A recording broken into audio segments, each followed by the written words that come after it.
আসসালামু আলাইকুম ওয়া রাহমাতুল্লাহি ওয়া বারাকাতুহু। ইন্নাল হামদালিল্লাহ ওয়াস সালাতু ওয়াস সালামু আলা রাসূলিল্লাহ, আম্মা বা'দ। আউযু বিল্লাহি মিনাশ শাইতানির রাজীম। বিসমিল্লাহির রাহমানির রহিম। ইন্নাদ দীনা ইনদাল্লাহিল ইসলাম। সাদাকাল্লাহুল আযীম।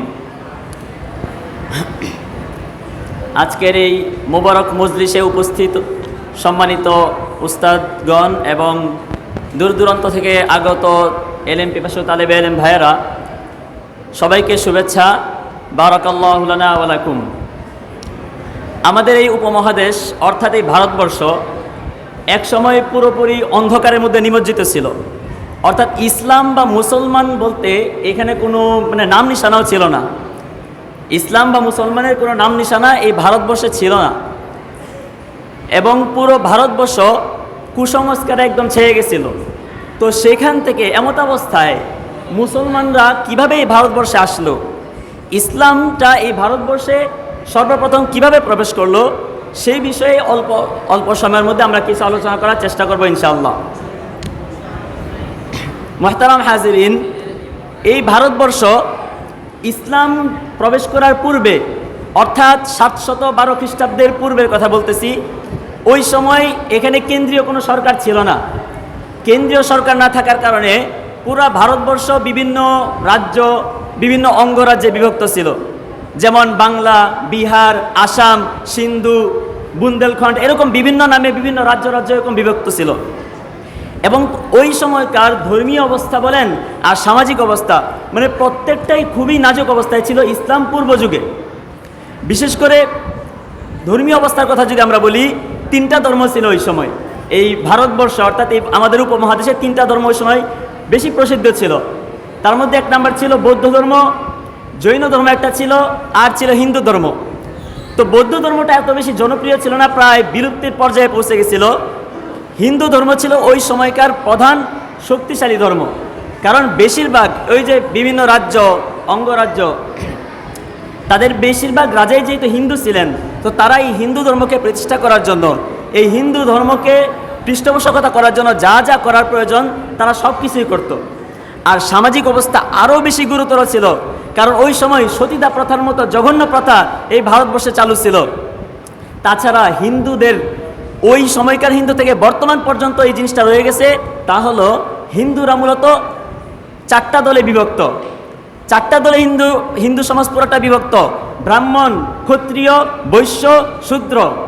এর মধ্যে ব্রাহ্মণ যারা আছে, অর্থাৎ সমাজের যত উচ্চ কর্ম আছে, বিশেষ করে ধর্মীয় ক্ষেত্রে যত আচার অনুষ্ঠান আছে এবং উচ্চ লেভেলের যত কাজকর্ম আছে, সবগুলো ওই ব্রাহ্মণ তারাই করত। তারপরে আসেন ক্ষত্রিয়। ক্ষত্রিয়রা বেশিরভাগ সময় তারা যুদ্ধ বিগ্রহে লিপ্ত থাকতো, অর্থাৎ তারা সৈনিকের কাজে ব্যস্ত থাকতো। সেই হিসাবে সমাজের মধ্যে তাদেরও একটা দাম ছিল। তার ব্রাহ্মণ যারা ছিল সমাজে, তাদের কথার দাম ছিল, তাদের একটা সম্মান ছিল। বাকি যে দুই দল আছে হিন্দুদের মধ্যে, বৈশ্য এবং শূদ্র, সমাজে তাদের কথার কোনো দাম ছিল না, তাদের কোনো সম্মান ছিল না। তারা নিজেদের জাতিদের এই দুই দলকে তারা মানুষ হিসাবেই গণ্য করতো না, হিন্দুদের কথাই বলতেছি। তো এমত অবস্থায় 712 খ্রিস্টাব্দে যখন মোহাম্মদ বিন কাসেম উনি যখন ইসলামের ঝান্ডা নিয়ে এই ভারতবর্ষের দরজায় এসে উপস্থিত হন এবং হিন্দুদেরকে এবং অন্যান্য ধর্মাবলম্বীদেরকে যখন ইসলামের দাওয়াত দেয়, তখন ওই সমস্ত দুর্বল হিন্দুরা, ওই সমস্ত যাদের কোনো কথার দাম নাই, যাদের কোনো সম্মান ইজ্জত নাই, তারা তখন দলে দলে ইসলাম গ্রহণ করে। মুহতারাম হাজিরিন, এই উপমহাদেশে হযরত ওমর রাদিয়াল্লাহু আনহু জামানা থেকেই ক্ষুদ্রভাবে অভিযান পরিচালনা হয়েছে। বাকি ওইগুলা দুরভিযান হওয়ার কারণে এবং কষ্ট অনেক বেশি হওয়ার কারণে অভিযানটা পরিপূর্ণ হয় না এবং মুসলমানরা এক ধরনের বলা যায় বিজয় লাভ করতে পারে না ওই ক্ষেত্রে। তো সর্বশেষ খলিফা উমাইয়া, বিখ্যাত খলিফা আল ওয়ালি বিন আব্দুল মালিক, ওনার শাসনামলে হাজ্জাজ বিন ইউসুফ, ওনার নেতৃত্বে মোহাম্মদ বিন কাসেম উনি 712 খ্রিস্টাব্দে এই উপমহাদেশে ইসলামের ঝান্ডা নিয়ে আসেন এবং একে একে দেবল দুর্গ, সিন্ধু, মুলতান, উচ, আরও বেশ কিছু দুর্গ সহ অল্প মাত্র কিছুদিনের ভিতরে উনি পুরা এই পুরা ভারতবর্ষের দক্ষিণাঞ্চল পুরাটা মুসলমানদের কর্তৃত্ব প্রতিষ্ঠা হয়। তো এভাবেই বলা যায় যে এই ভারতবর্ষে সর্বপ্রথম মুসলমানদের কর্তৃত্ব প্রতিষ্ঠা হয় 712 খ্রিস্টাব্দে মোহাম্মদ বিন কাসেমের হাত ধরে। তবে এই যে যুদ্ধ অর্থাৎ সিন্ধু বিজয়, এর ফলাফল অনেক সুদূর প্রসারী। বিশেষ করে এই বিজয়ের পরবর্তী সময়ে অনেক উলামা একরাম, অনেক পীর দরবেশ তারা এখানে আসেন। তাদের মধ্যে অন্যতম দিল্লির নিজামুদ্দিন আউলিয়া রাহিমাহুল্লাহ, সিলেটের শাহজালাল, শাহপরান, তারপরে চট্টগ্রামে বায়েজিদ বুস্তামি, তাদের মধ্যে অন্যতম। তারা যখন এই দেশে আসেন, ওই সিন্ধু বিজয়ের পরবর্তী সময় তারা যখন এই দেশে আসেন, এই বঙ্গদেশে আসেন, এবং মানুষদেরকে, সাধারণ মানুষদেরকে, হিন্দুদেরকে যখন ইসলামের যে মূল্যবোধ, ইসলামের যে ভালোবাসাপূর্ণ অবস্থান, এগুলো যখন শিক্ষা দেয়, আর হিন্দুরা যখন দেখতে পারে যে না, এই ধর্মে তো কোনো বৈষম্য নাই, হিন্দু ধর্মে যেরকম আমাদেরকে বৈষম্যের মধ্যে রাখে, এই ইসলাম ধর্মে তো কোনো বৈষম্য নাই, সবাই সমান, তখন তারাও দলে দলে মুসলমান হয়ে যায়। পাশাপাশি সংক্ষেপে একটা কথা বলে আমি শেষ করতেছি, সেটা হচ্ছে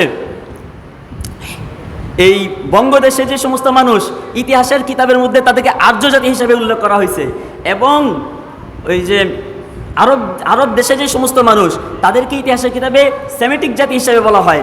তো এই বিজয়ের ফলে অনেক মানুষ আরব থেকে সিন্ধুতে আসে, সিন্ধু থেকে আরবে যায়। তো এর কারণে কি হয়েছে? এর কারণে নতুন, অর্থাৎ এই আর্য এবং সেমেটিক এই দুই জাতির সংমিশ্রণে পৃথিবীর ইতিহাসে এক নতুন জাতির উদ্ভব হয়, যারা পরবর্তীতে ইন্দো আরবীয় নামে পুরো পৃথিবীতে পরিচিতি লাভ করেছিল। তো মুহতারাম হাজিরিন, এইভাবেই মূলত এই বঙ্গদেশের সর্বপ্রথম ইসলাম মুহাম্মদ বিন কাসিমের মাধ্যমে প্রতিষ্ঠিত হয়েছিল, এবং ইসলাম পুরো বঙ্গদেশের আনাচে কানাচে ছড়িয়ে পড়ে। ওয়া আখিরু দাওয়ানা আনিল হামদুলিল্লাহি রাব্বিল আলামিন।